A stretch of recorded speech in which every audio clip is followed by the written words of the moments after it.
gabadha ka war cuntada bal cuntada ma wada cuntaano jikada iyada cuntada sameynaysa ma ugu gashaayo maxaan ku yiraahdaa bal ii war cuntada cuntada ma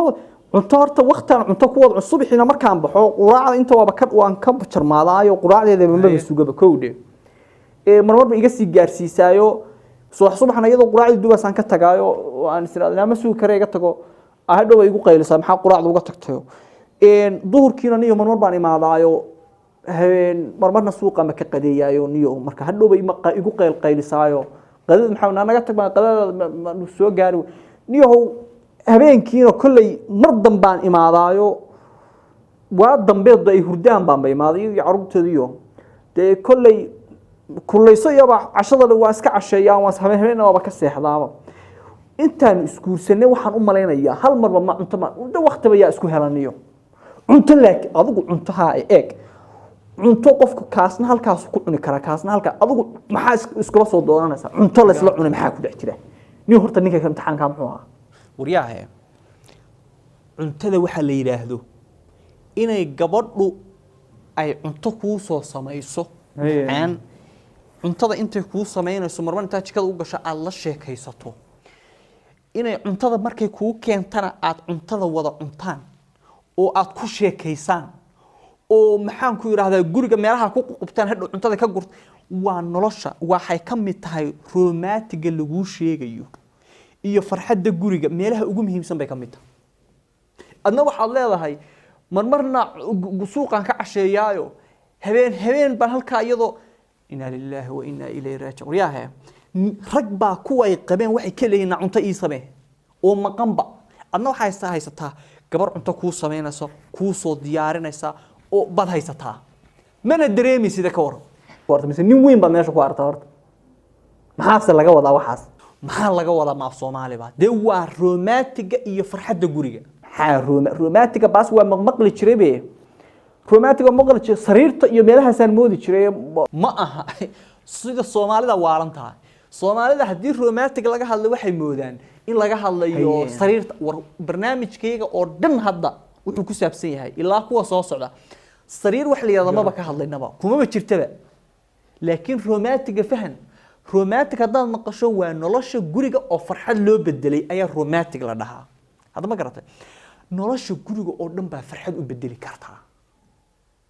hadin fahamtay cuntada marka ogow gabadha cuntada markay ku sameynayso u sheekee xilli hore imow cuntada ina isla cuntaan waa shay aad u muhiim ah nolosha waan gartaa hada waxa leeyahay cuntadan si soo xaadir imtixaanka deeynada dumaashida baad u hiilinaysaa aniga ii hiilin maysidee cadaalad kama hadlaysidee waan gartaa war part 3 baad imaka dhamaysatay part 4 baa kugu soo socda oo kala kacsan baan ku ka daran iyo 5 iyo 6 sheekada ku mashquulinina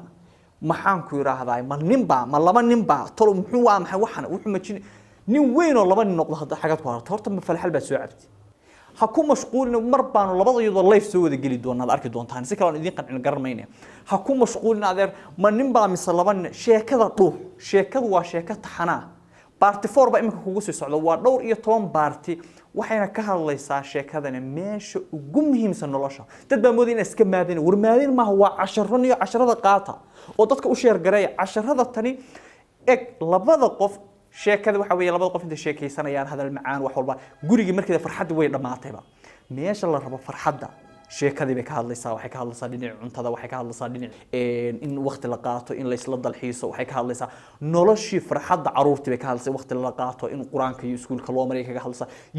waa dhowr iyo 10 baarti sheekadu dhammaan dadka isqaba iyo kuwa guursan doona intaba way anfacaysaa ma garatay marka sheekada la soco oo fahan ha ku mashquulin kane falowd iyo laftan hadda nagu caawiyo bahalkana sheerga dadka horta maxaa ka khaldan